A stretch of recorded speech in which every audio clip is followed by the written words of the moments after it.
Hey guys, Liam here. Welcome back to another Steam Deck news roundup video, keeping you informed with clearly your favorite low-end content creator and spicy baby, apparently, and that is just my new favorite saying.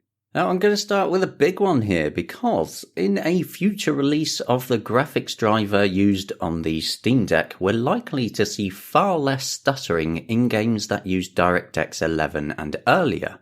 Valve's open source developers have been working on a pretty huge speed up, and it sounds just awesome. To set the scene, back when DXVK, the part of Proton that translates Direct 3D 9, 10 and 11 to Vulkan, had the 2.0 and later 2.1 versions released, and they made use of a newer Vulkan API extension that added support for doing shaders when games load their Direct 3D shaders instead of at draw time when you're actually playing the game. Now the result is supposed to be a big reduction in shader stutter or just eliminating it entirely. The NVIDIA drivers on Linux already had support for this, and in recent versions it's been a big improvement, but for AMD drivers that are used on Linux and Steam Deck, it's still experimental, but it's coming along quite nicely. This leads me to what Valve open source contractor Mike Blumenkrantz recently did in a blog post. That's a lot of fun to read, it's quite long, I won't go over everything, but I'll just give you the result of their work. Along with their comparisons on not being happy with how much faster NVIDIA was, they've ended up doing a 50,000% improvement.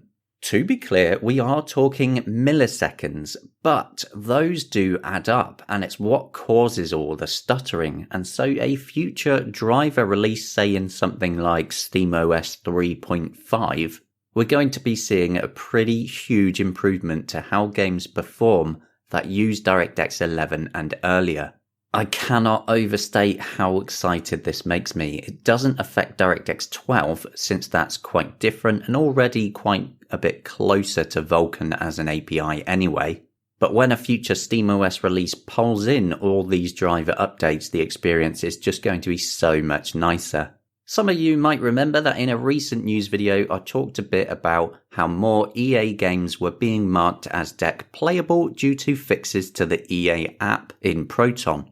Well, Valve went back over more EA titles, setting more of them to use Proton Experimental so that they can be deck playable out of the box, including A Way Out, Battlefield 4, Battlefield 5, It Takes Two, Madden, NFL 21, 22 and 23, Mass Effect Andromeda, Mass Effect Legendary Edition, Mirror's Edge Catalyst, various Need for Speed titles like Heat, Hot Pursuit, Most Wanted, Rivals, Plants vs. Zombies Garden Warfare 2, and Unravel 2. For users of Decky Loader, the plugin system for Steam Deck, I highlighted the Controller Tools plugin in a recent video that gives you more ways to see and manage external controllers. They had a fresh release of Controller Tools recently, adding in some hotly requested features, including low battery alerts that you can toggle via a new interface setting, bug fixes like multiple controllers with the same vendor ID being plugged in. They added in some hacky support for Xbox controllers' battery capacity and a generic icon for Stadia controllers as well. Now, be sure to check out my previous Decky Loader video on how to actually set it all up. Next up, I'm going to talk about wine, the incredibly tasty liquid. Wait, no, actually, I'm talking about the software. Wine is a massive part of Proton, and it's the original translation layer for converting Windows API calls into something that Linux and Steam Deck can understand. Wine version 8.0 has now been released, and it is just massive. One of the major changes in Wine 8.0 is the conversion to a PE format for various modules. This is a format used by Windows, and it's an important milestone for Wine to increase compatibility across many things like copy protection, 32-bit on 64-bit, Windows debuggers, and more. There's a lot of work still to be done to finish it properly, and some modules still need to be properly converted. But the point is, by using the PE format, they can continue to improve compatibility overall with Windows apps and games even further. There's also lots of media foundation fixes, and improvements there should help audio and video issues across many games and applications. There's better steering wheel support, big improvements to controller hot plugging, better force feedback support, better support of DualShock and DualSense PlayStation controllers, better support for Chinese, Japanese, Korean fonts, and so much more. At some point later this year, we will probably see a Proton 8 release, which will be using Wine 8. Of course, I have no idea when that will happen. Valve don't talk about these things in public, but when I know, I'll let you know. One for the Asian audience is that Komodo recently announced via a PR email that the Steam Deck is now actually in stock across multiple regions, and so there's no longer a need for a reservation queue.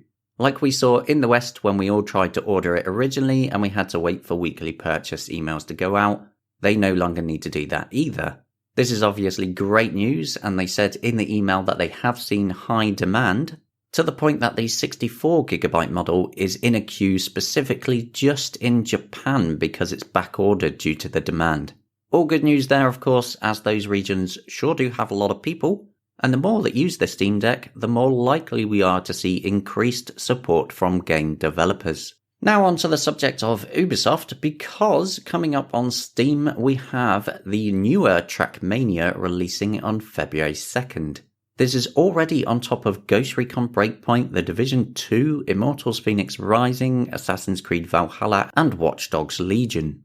Ubisoft developers said on Twitter that it will be playable on Steam Deck, but it hasn't been through the official deck verified yet. Not that a game needs to be verified for you to play it though, of course you can try and play anything. As for why Ubisoft continue crawling back to Steam, you don't exactly have to look very far. They're clearly not happy with how things have been going. In a financial statement released from Ubisoft, their CEO mentioned, and I quote here, "We are clearly disappointed by our recent performance. We are facing contrasted market dynamics as the industry continues to shift towards mega brands and everlasting live games in the context of worsening economic conditions affecting consumer spending. As a result, they revised their target down from 830 million to 725 million. That is still an absolutely ridiculous amount of money though, of course. It's absolutely insane. A question to you though, readers. What do you think to what the Ubisoft CEO has said? Is everyone really shifting over to everlasting live service games? Is that truly the cause of Ubisoft's woes? Now, there's absolutely no denying the popularity of live service games. When you look at even just the top games on Steam, a lot of them are online or online only and do have these constant live service style updates. But then we are also seeing a lot of single player games releasing lately that have been selling really well at the same time. So it does sound like a lot of excuses. Next we have 2 bits of Steam Deck verified news, and the first is that the remake of the classic adventure puzzle game Myst has become Steam Deck verified, as the developers have tested it and implemented some graphics options changes when it detects the Steam Deck. It's always good to see more developers do this, as the out-of-the-box experience is absolutely vital. Not everyone is going in and manually tweaking many different settings to get the best experience. And the next is that Marvel fans will also be very happy, as Midnight Suns had an update that brings in there's general performance improvements, general stability fixes, and for the Steam Deck they fixed up virtual keyboard, fixed saves including cloud syncing, and stability fixes for the Steam Deck as well, as there were some points that were constantly crashing. Really great to see more developers actually look at the Steam Deck, test it and fix issues. But that is it for my Steam Deck news roundup today. I hope you enjoyed the rundown. Be sure to hit the like, tap the subscribe button, and leave a comment to tell me what you think. And I will see you later.